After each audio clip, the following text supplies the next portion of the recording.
அருணாச்சலனே சிவசிவனே, அண்ணாமலையே ஹரஹரனே, அனல் மாமுகனே சிவசிவனே, அக்னீஸ்வரனே ஹரஹரனே.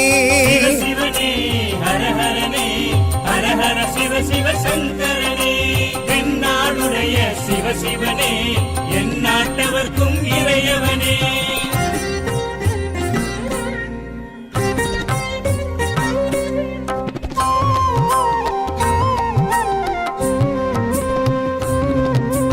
அஷ்டலிங்கனே சிவசிவனே, அர்த்தநாரீஷ ஹரஹரனே, முக்திபுரீஸ்வர சிவசிவனே, முக்தி அருள்வோனே. ஹரஹரனே சிவசிவனே, ஹரஹரனே, ஹரஹர சிவ சிவ சங்கரனே,